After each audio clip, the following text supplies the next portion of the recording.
বনানী থানা শ্রমিক দলের নেতৃত্বে আমরা সন্ত্রাস এবং চাঁদাবাজ মুক্ত দেশ গঠন করার লক্ষ্যে আমাদের প্রিয় নেতা আগামীর বাংলাদেশ জনাব তারেক রহমান সাহেবের নির্দেশনায় বাংলাদেশকে চাঁদা এবং সন্ত্রাস মুক্ত করার জন্য ঢাকা মহানগরের ন্যায় সারা বাংলাদেশে আমাদের চলমান কর্মসূচি আছেন।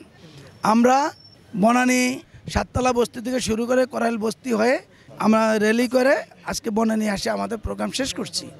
আপনারা জানেন গত 5ই আগস্ট ছাত্র শ্রমিক জনতার আন্দোলনের মধ্য দিয়ে মাফিয়া সরকারের পতন হয়েছে। তো সেই পতনের পরবর্তীতে বর্তমান গভর্নমেন্ট উচিত ছিল যে যদি অতই দ্রুত একটা নির্বাচন দিয়ে দেওয়া।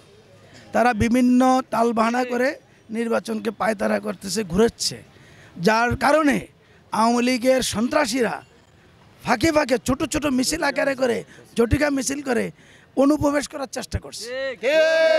এবং আপনারা দেখবেন ওরা বিভিন্ন জায়গায় চাঁদাবাজি করতেছে, সন্ত্রাসী করতেছে, লুটতরাজ করতেছে, আর বিএনপির উপরে দোষ চাপানোর চেষ্টা করতেছে।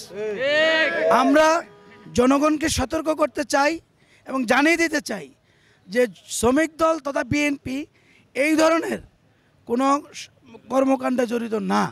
তারা সবসময় বিএনপি জনগণের কল্যাণে কাজ করে, ভবিষ্যতেও কাজ করবে।